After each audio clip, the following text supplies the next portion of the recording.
साथियों, स्वागत है आपका अपने YouTube चैनल हिंदीवादी पर। साथियों, पेश है एक नई क्राइम स्टोरी।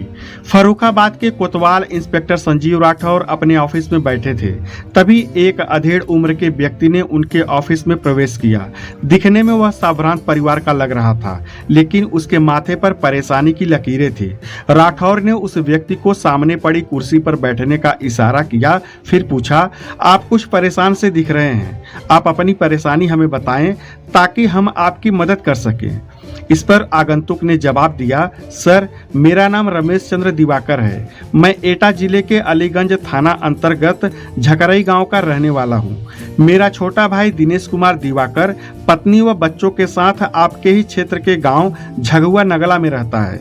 दिनेश सीआरपीएफ की 75वीं बटालियन में है और श्रीनगर में तैनात है। दिनेश 15 दिन की छुट्टी लेकर 6 जून को आया था, लेकिन वह घर नहीं पहुंचा। उसने मुझे रात 10:30 बजे मोबाइल पर फोन करके जानकारी दी थी कि वह घर के नजदीक पहुंच गया है, लेकिन 8 जून को उसकी पत्नी रमा ने मेरी मां को जानकारी दी कि दिनेश घर आया ही नहीं है, उसका फोन भी नहीं लग रहा है। श्रीनगर कंट्रोल रूम को भी रमा ने दिनेश का फोन बंद होने की जानकारी दी है। भाई के लापता होने से मैं परेशान हूं और इसी सिलसिले में आपके पास आया हूं। कृपा करके इस मामले में आप मेरी मदद कीजिए। यह बात 10 जून की है। कोतवाल संजीव राठौर ने रमेश चंद्र दिवाकर की बात गौर से सुनी, फिर बोले, झगुआ नगला गांव पंचाल घाट के पुलिस चौकी के अंतर्गत आता है। 8 जून को इस गांव के बाहर एक युवक की अधजली लाश बरामद हुई थी।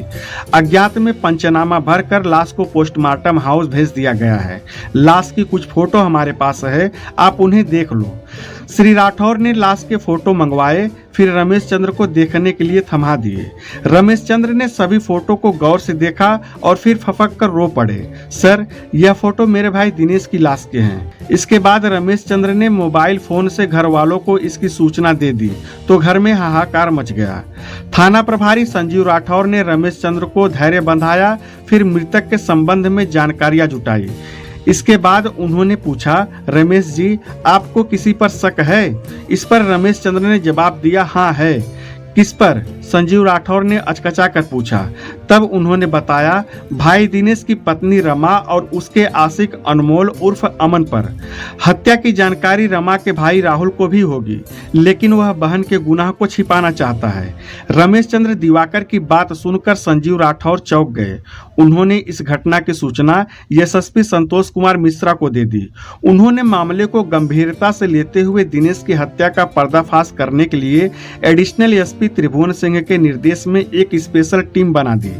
टीम में तेज तर्रार सब इंस्पेक्टर, कांस्टेबल तथा महिला सिपाहियों को शामिल किया गया। पुलिस टीम ने सबसे पहले मृतक दिनेश के बड़े भाई रमेश चंद्र दिवाकर से पूछताछ की तथा उनका बयान दर्ज किया। पूछताछ में रमेश चंद्र ने बताया कि दिनेश 6 जून की रात घर आया था, लेकिन रमा यह कहकर गुमराह कर रही है कि वह घर नहीं आया। रमा के घर से 200 मीटर दूर अधजली लाश खेत में पाई गई थी, लेकिन वह लाश की शिनाख्त के लिए नहीं गई। एक रोज बाद रमा ने अपने आप को बचाने के लिए सास को पति के लापता होने की जानकारी दी। सबसे अहम बात यह है कि जब वह झगुआ नगला स्थित रमा के घर गया तो उसने अपने बच्चों से बात नहीं करने दी। घर में ताला बंद कर वह भाई राहुल के साथ ससुराल यानी हमारे यहाँ आ गई। रमा मायके न जाकर ससुराल इसलिए आई ताकि ससुराल वाले उस पर शक न करें।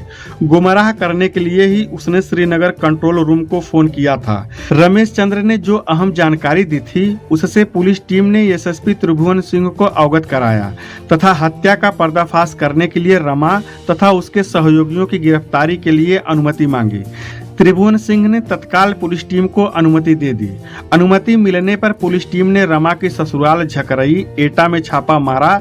रमा घर पर ही थी। पुलिस को देखकर वह रोने धोने का नाटक करने लगी, लेकिन पुलिस टीम ने उसकी एक नहीं सुनी और उसे गिरफ्तार कर फर्रुखाबाद कोतवाली ले आई। रमा का मायका फर्रुखाबाद के चीनी ग्राम में था। पुलिस टीम ने वहां छापा मारकर रमा के भाई राहुल दिवाकर को भी गिरफ्तार कर लिया। रमा का प्रेमी अनमोल उर्फ अमन फर्रुखाबाद फर्रुखाबाद जिले के थाना मेरापुर के गांव गुठना का रहने वाला था। पुलिस टीम ने उसके घर पर छापा मारा तो वह घर से फरार था। घर पर उसके पिता महेश दिवाकर मौजूद थे। उन्होंने बताया कि अनमोल 2 दिन से घर नहीं आया है। पुलिस टीम ने जब उन्हें बताया कि पुलिस को एक हत्या के मामले में अनमोल की तलाश है तो वह एकदम से आश्चर्यचकित हो गए। जब पुलिस टीम लौटने लगी तब अनमोल के पड़ोसियों ने बताया कि अनमोल का एक जिगरी दोस्त है रामगोपाल, जो परचून की दुकान चलाता है। अनमोल जब भी फुर्सत में होता है तब रामगोपाल की दुकान पर पहुंच जाता है। दोनों घंटों बतियाते और अपने दिल की बात एक दूसरे को बताते हैं।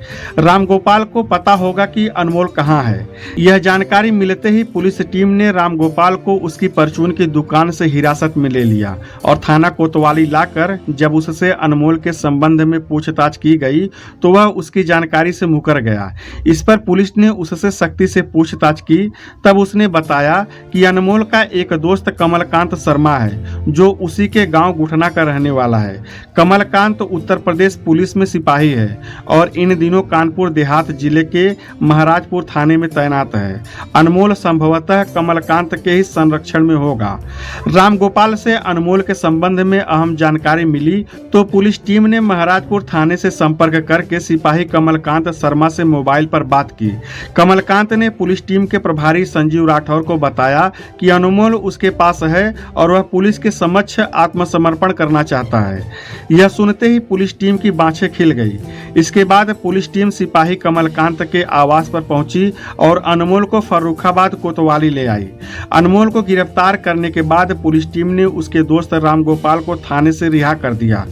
पुलिस टीम ने थाना कोतवाली पर अनमोल उर्फ अमन से दिनेश कुमार की हत्या के संबंध में पूछताछ शुरू की तो उसने सहज ही हत्या का जुर्म स्वीकार कर लिया। उसने बताया कि वह दिनेश की पत्नी रमा से प्यार करता है। दोनों के बीच नाजायज संबंध बन गए थे। दिनेश नाजायज संबंधों का विरोध करता था, इसलिए हम दोनों ने मिलकर उसकी हत्या कर दी और शव को खेत में फेंक कर जला दिया। अनमोल ने यह भी बताया कि उसे दिनेश की हत्या का कोई अफसोस नहीं है, बल्कि खुशी है कि उसकी जान बच गई, क्योंकि दिनेश उसे व उसकी प्रेमिका को ही मारने आया था। इसी वजह से वह घर में बिना किसी को बताए छुट्टी लेकर घर आ गया था। पूछताछ के बाद अनमोल ने हत्या में प्रयुक्त राइफल भी बरामद कर दी, जो उसने छिपा कर रखी थी। रमा का सामना जब अनमोल से हुआ तो उसने गर्दन झुका ली और पति की हत्या का जुर्म कबूल कर लिया। रमा ने बताया कि पति दिनेश को उस पर शक हो गया था, इसलिए उसने प्रेमी के साथ मिलकर उसे मौत की नींद सुला दी। हत्या में उसके भाई राहुल का हाथ नहीं है, लेकिन उसे हम दोनों द्वारा हत्या किए जाने की जानकारी हो गई थी। पूछताछ के बाद रमा ने घर में खड़ी लाल रंग की वह स्कूटी बरामद करा दी, जिस पर रख कर उसके प्रेमी अनमोल ने लाश खेत में फेंकी थी। राहुल ने पूछताछ में साफ इनकार कर दिया कि उसे हत्या की जानकारी थी, लेकिन पुलिस ने उसकी इस बात को खारिज कर दिया। पुलिस टीम ने दिनेश कुमार की हत्या का पर्दाफाश करने तथा अभियुक्तों को पकड़ने की जानकारी एसएसपी संतोष कुमार मिश्रा तथा एसएसपी त्रिभुवन सिंह को दी। इसके बाद उन्होंने पुलिस सभागार में प्रेस वार्ता की और अभियुक्तों को मीडिया के सामने पेश कर घटना का खुलासा कर दिया।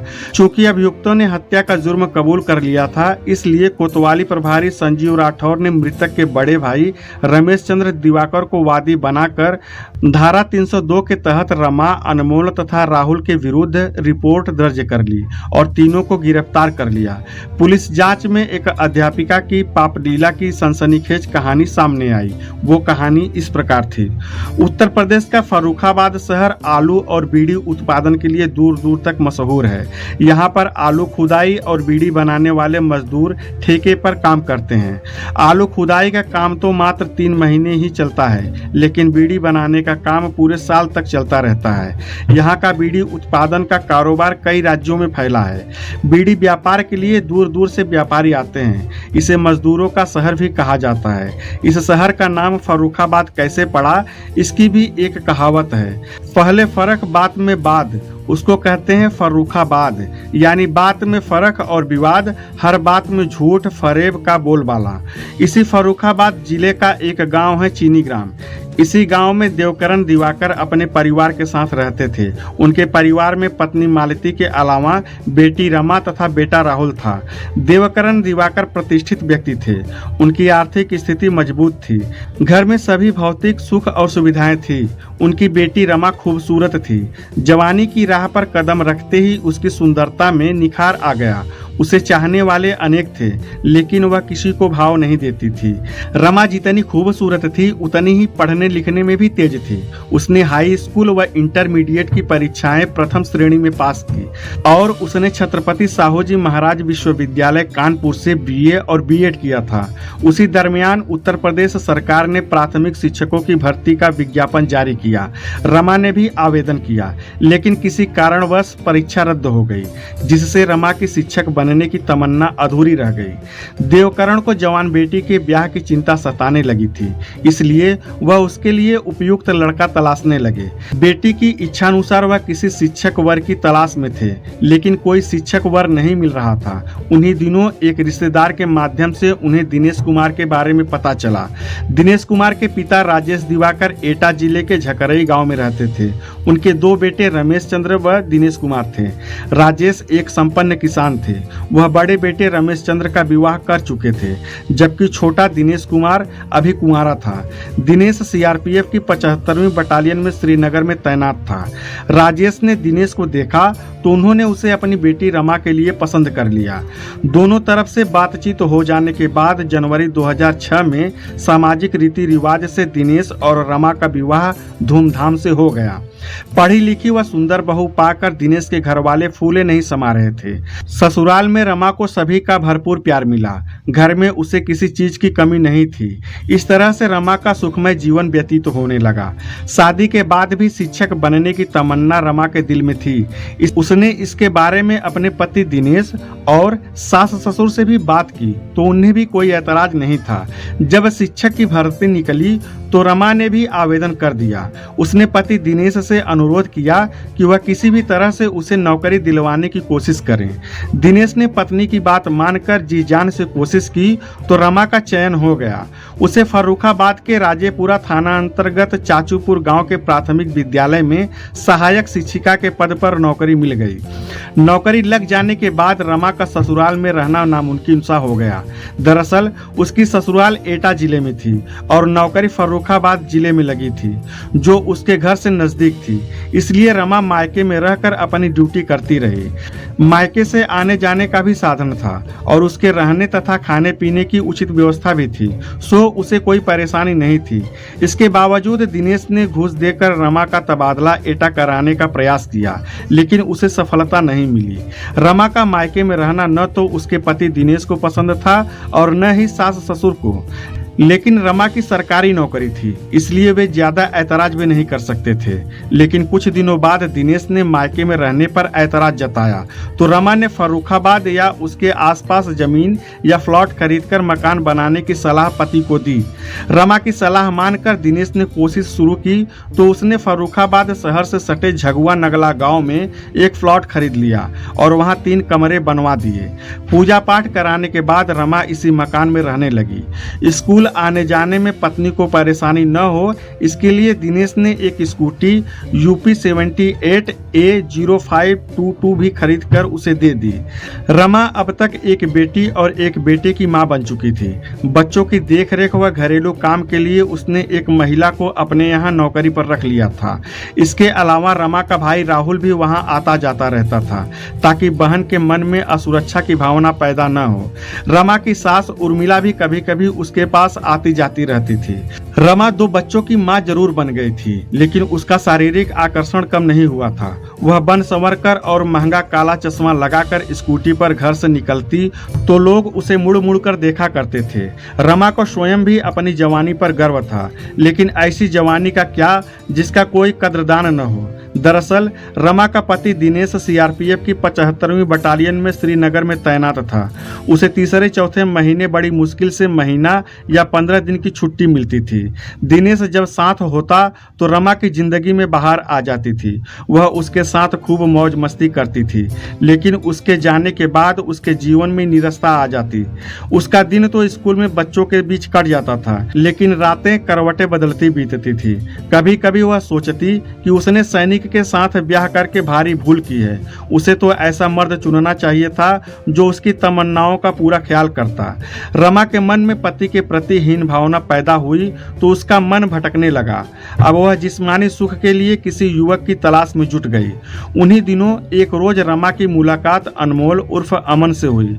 अनमोल फर्रुखाबाद जिले के थाना मेरापुर के गांव गुठना का रहने वाला था। उसके पिता महेश चंद दिवाकर सेना में थे, किंतु अब रिटायर हो चुके थे। उनके परिवार में पत्नी राजवती के अलावा बेटा अनमोल तथा एक बेटी थी। महेश चंद भी संपन्न किसान थे।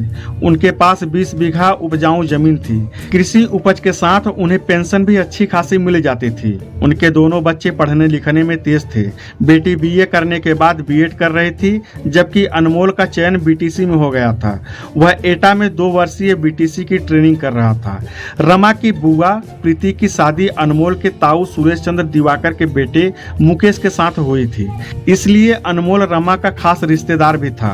अनमोल शरीर से हुष्ट पुष्ट व आकर्षक युवक था। वह रहता भी ठाट बाट से था। रमा उसे अच्छी तरह से जानती थी, अतः उस रोज अनमोल रमा के घर अचानक पहुंचा तो उसे देखकर रमा आश्चर्यचकित रह गई। दोनों एक दूसरे को कुछ देर तक अपलक देखते रहे। रमा की खूबसूरती ने अनमोल के दिल में हलचल मचा दी। कुछ पलों के बाद रमा के होठ फड़के, मेरी याद कैसे आ गई अमन? तुमने तो मुझे भुला ही दिया था। ऐसी बात नहीं है, तुम्हारी याद तो मुझे हमेशा सताती रहती है। आज फर्रुखाबाद शहर में कुछ काम था, तुम्हारी याद आई तो अपने कदम रोक नहीं पाया और चला आया।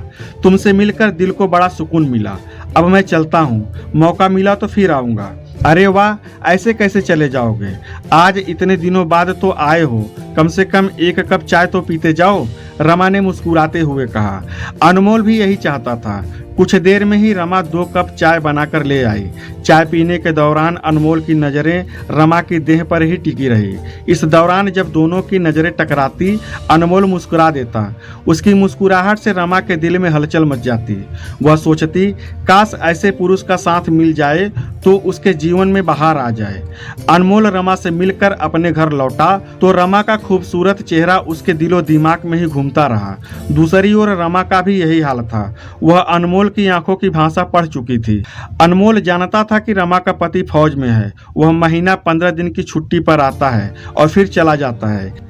इसलिए रमा देह सुख की अभिलाषी है। अगर उसकी तरफ कदम बढ़ाया जाए तो सफलता भी मिल सकती है। अनमोल अब अक्सर रमा के घर आने लगा। वह उसके बच्चों के लिए कुछ न कुछ जरूर लाता। रमा के बच्चे भी उससे हिल मिल गए और उसे अंकल कहकर बुलाने लगे। रमा और अनमोल दोनों के दिल एक दूसरे के लिए धड़क रहे थे, लेकिन अपनी बात जुबान पर लाने की हिम्मत नहीं जुटा पा रहे थे। एक दिन अनमोल सुबह 10 बजे रमा के घर पहुंच गया। रमा उस समय घर पर अकेली ही थी। उसके बच्चे स्कूल गए थे और वह बन संवरकर बाजार जाने की तैयारी कर रही थी।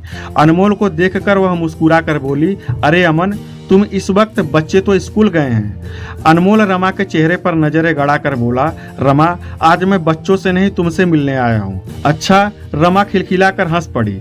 इरादा तो नेक है तभी तो अकेले में मिलने चला आया। रमा, मैं तुमसे बहुत प्यार करने लगा हूँ। अनमोल ने सीधे ही मन की बात कह दी। अनमोल, तुमने यह बात कह तो दी, लेकिन जानते हो प्यार की राह में कितने कांटे हैं? रमा ने गंभीरता से कहा। मैं शादीशुदा और 2 बच्चों की माँ हूँ, जानता हूँ। फिर भी जब तुम चाहोगे मैं सारी बाधाओं को तोड़ दूंगा, अनमोल ने रमा के करीब जाकर कहा। इसके बाद अनमोल के गले में बाहें डालकर रमा ने कहा, अमन, मैं भी तुम्हें बहुत चाहती हूँ, लेकिन शर्म की वजह से दिल की बात नहीं कह पा रही थी। अनमोल ने रमा को पकड़कर सीने से लगा लिया। फिर तो मर्यादा भंग होते देर नहीं लगी। जिस्मानी रिश्ते की नींव पड़ गई तो वासना का महल खड़ा होने लगा। अनमोल को जब भी मौका मिलता वह रमा के घर आ जाता और इच्छा पूरी करके के चला जाता। धीरे धीरे समय बीतता गया तो अमन ने भी अपना दायरा बढ़ा दिया। अब वह कई कई दिनों तक रमा के घर रुककर मौज मस्ती करता। रमा रात को अपने बच्चों को डांट डपट कर दूसरे कमरे में सुला देती और खुद प्रेमी अनमोल के साथ रात भर जिस्मानी सुख का आनंद उठाती। कहावत है कि औरत जब फिसलती है तो वह सारी मर्यादाओं को ताक पर रख देती है। रमा फिसली तो उसने भी सारी मर्यादाओं पर पलीता लगा दिया। अनमोल के इश्क में अंधी रमा यह भूल गई कि वह 2 बच्चों की माँ है, उसके परिवार की मान मर्यादा है और उसका पति देश की सुरक्षा में अपनी जान हथेली पर रखे हुए है। अनमोल के आने का सिलसिला बढ़ता गया तो पास पड़ोस के लोगों की नजरों में दोनों खटकने लगे। कुछ महीने बाद दिनेश छुट्टी पर आया तो लोगों ने रमा और अनमोल के बारे में उसे बताया। पड़ोसियों की बात सुनकर दिनेश का माथा ठनका तो उसने अपनी बेटी व बेटे से पूछा तो दोनों ने बताया कि अमन अंकल घर आते हैं और रात को घर में रुकते हैं। मासूमों ने यह बात भी बताई कि मम्मी उन दोनों को अपने कमरे में नहीं लिटाती, वह उन्हें डांट कर दूसरे कमरे में बंद कर देती है और खुद अमन अंकल के साथ सोती है। दिनेश पत्नी रमा पर बहुत अधिक भरोसा करता था, लेकिन आज उसका भरोसा टूट गया था। उसने गुस्से में पूछा, रमा, हमारी गैर मौजूदगी में अनमोल यहाँ क्यों आता है? वह रात में क्यों रुकता है? तुम दोनों के बीच क्या खिचड़ी पकती है? वैसे मुझे उड़ती खबर मिली है कि तुम्हारे और अनमोल के बीच नाजायज संबंध है। रमा न डरी न लजाई, बेबाक आवाज में बोली, जिनके पति परदेश में होते हैं उनकी पत्नियों पर ऐसा ही इल्जाम लगाया जाता है। इसमें नया कुछ नहीं है। पड़ोसियों ने कान भरे हैं और तुमने सच मान लिया। तुम्हें अपनी पत्नी पर भरोसा करना चाहिए। लेकिन दिनेश ने रमा की एक न सुनी। उसने उसे जमकर पीटा और सख्त हिदायत दी कि अनमोल घर आया तो उसकी खैर नहीं। उसने अनमोल को भी उसके गांव जाकर फटकारा और उसके माँ बाप से उसकी शिकायत भी की। दिनेश जितने दिन घर में रहा अनमोल को लेकर उसका झगड़ा पत्नी से होता रहा। बात बढ़ जाती तो दिनेश रमा की पिटाई भी कर देता। छुट्टी खत्म होने के बाद दिनेश अपनी ड्यूटी पर चला गया। दिनेश के जाते ही रमा और अनमोल का मिलन फिर से शुरू हो गया। हाँ, इतना जरूर हुआ कि अनमोल अब दिन के बजाय रात को आने लगा था। प्रेमिका की पिटाई से अनमोल आहत था। उसका मन करता कि वह दिनेश को सबक सिखा दे। रमा जान चुकी थी कि उसके बच्चे उसकी शिकायत दिनेश से कर देंगे, इसलिए वह अब बच्चों से भी सतर्क रहने लगी। बच्चों के सो जाने के बाद ही वह अनमोल को फोन पर घर बुलाती थी। अनमोल शराब पीता था। उसने रमा को भी शराब का चस्का लगा दिया था। बिस्तर पर जाने से पहले दोनों जमकर शराब पीते थे। मई के महीने में दिनेश छुट्टी लेकर घर आया तो पता चला कि अनमोल मना करने के बावजूद उसके घर आता रहता है। रमा उसे मना करने के बजाय उसके साथ शराब पीती है। यह सब जानकर दिनेश का खून खौल उठा। उसने जमकर रमा की पिटाई की और धमकी दी कि जिस दिन वह दोनों को साथ देख लेगा उसी दिन उनके सीने में गोली उतार देगा। उसने रमा के नाजायज रिश्तों की जानकारी अपने भाई रमेश चंद्र को भी दे दी। कुछ दिन घर रुककर वह फिर वापस श्रीनगर चला गया, लेकिन इस बार दिनेश का मन ड्यूटी पर नहीं लगा। उसने किसी तरह अपने अधिकारी से आने के 20 दिन बाद ही 15 दिन की छुट्टी मंजूर करा ली। इस बार दिनेश ने छुट्टी मंजूर होने तथा घर आने की सूचना किसी को नहीं दी। हर बार वह छुट्टी मिलने की सूचना फोन से पत्नी को दे देता था। इसकी वजह यह थी कि वह अचानक घर पहुंचकर देखना चाहता था कि पत्नी पीठ पीछे क्या करती है। इधर दिनेश के जाते ही रमा और अनमोल फिर से मौज मस्ती में डूबने लगे। उन दोनों को विश्वास था कि अब 4 महीने के बाद ही दिनेश छुट्टी लेकर घर आएगा, लेकिन दिनेश 6 जून 2019 की रात 11 बजे ही अपने घर झगुआ नगला आ गया। दरअसल वह दोनों को रंगे हाथ पकड़ने तथा उनका काम तमाम करने के लिए ही आया था। उस रात रमा का प्रेमी अनमोल घर पर ही था और रमा के साथ बिस्तर पर था। दिनेश ने दरवाजा पीटा तो रमा घबरा गई। दोनों ने जल्दी जल्दी अपने अपने कपड़े दुरुस्त किए और रमा ने अनमोल को दूसरे कमरे के टांडे पर छिपा दिया। फिर उसने जाकर दरवाजा खोला तो सामने उसका पति दिनेश खड़ा था। उसकी आंखों में क्रोध की ज्वाला भड़क रही थी। दिनेश ने देरी से दरवाजा खोलने की बात रमा से पूछी तो रमा ने गहरी नींद में होने का बहाना बनाया। इस पर दिनेश को शक हुआ तो उसने रमा का हाथ मरोड़ दिया और पिटाई कर दी। दिनेश को शक था कि अनमोल घर के अंदर ही कहीं है। अपने शक की पुष्टि के लिए उसने सभी कमरों की तलाशी ली, लेकिन उसे अनमोल कहीं दिखाई नहीं दिया। अनमोल के न मिलने से दिनेश का गुस्सा कुछ कम हो गया। उसने कहा कि तुम दोनों को आज मैं एक साथ पकड़ लेता तो दोनों ही जिंदा न रहते। इसके बाद रमा ने अपने लटके झटके दिखाकर दिनेश का बाकी बचा गुस्सा शांत किया। फिर रमा ने पति को बिस्तर पर संतुष्ट किया। देह सुख प्राप्त करने के बाद दिनेश गहरी नींद में सो गया। पति के सो जाने के बाद रमा ने अनमोल को टांडे से नीचे उतारा। दोनों ने आंखों ही आंखों में इशारा किया। फिर दोनों गहरी नींद में सो रहे दिनेश के पास पहुंचे। दिनेश की राइफल कमरे में ही रखी थी। अनमोल ने लपक कर राइफल उठाई और दिनेश के सीने में 2 गोलियां दाग दी। दिनेश खून से लथपथ होकर तड़पने लगा। इसी समय उसकी छाती पर सवार होकर रमा ने तार से उसका गला घोट दिया। हत्या करने के बाद दिनेश के शव को उन लोगों ने कमरे में छिपा दिया और बाहर से ताला बंद कर दिया। सवेरा होने से पहले उन्होंने कमरे से खून आदि साफ कर दिया था। 7 जून को दिनेश का शव कमरे में ही बंद रहा। बच्चों ने कमरा खोलने की जिद की तो रमा ने उन्हें बुरी तरह पीट दिया। फिर रात होने पर अनमोल ने दिनेश के शव को बोरी में भरा और स्कूटी पर रखकर गांव के बाहर खेत में फेंक दिया। लाश पहचानी न जाए इसके लिए उसने पेट्रोल डालकर शव को जला दिया। खून सनी चादर भी उसने जला दी तथा दिनेश का बैग जिसमें उसके कपड़े वगैरह थे बस स्टॉप जाकर दिल्ली जाने वाली रोडवेज की एक बस में रख दिया तथा मोबाइल तोड़कर फेंक दिया। ये सब करने के बाद अनमोल फरार हो गया। 8 जून को झगुआ नगला गांव के लोगों ने खेत में जली लाश देखी तो सूचना फर्रुखाबाद कोतवाली पुलिस को दे दी। शव की पहचान न होने से पुलिस ने शव को अज्ञात में पोस्टमार्टम के लिए भेज दिया। इधर 8 जून को ही रमा ने सास उर्मिला को फोन कर जानकारी दी कि दिनेश छुट्टी लेकर घर आया लेकिन घर नहीं पहुंचा। तब 10 जून को रमेश चंद्र भाई का पता लगाने फर्रुखाबाद आया और कोतवाली में अज्ञात शव की फोटो देखकर दिनेश की पहचान की। इसके बाद शक के आधार पर उन्होंने रमा, उसके भाई राहुल तथा प्रेमी अनमोल के खिलाफ रिपोर्ट दर्ज कर दी। कोतवाली पुलिस ने तीनों को पकड़कर पूछताछ की तो हत्या का पर्दाफाश हुआ। साथियों, यह कहानी सुनाने का मकसद हमारा किसी को ठेस पहुंचाने का नहीं बल्कि समाज में बढ़ रहे अपराधों के प्रति जागरूक करना है। तो साथियों, ऐसे ही क्राइम स्टोरी के लिए हमारे चैनल हिंदीवादी को सब्सक्राइब करें, वीडियो को लाइक और ज़्यादा से ज़्यादा शेयर करें। धन्यवाद। जय हिंद।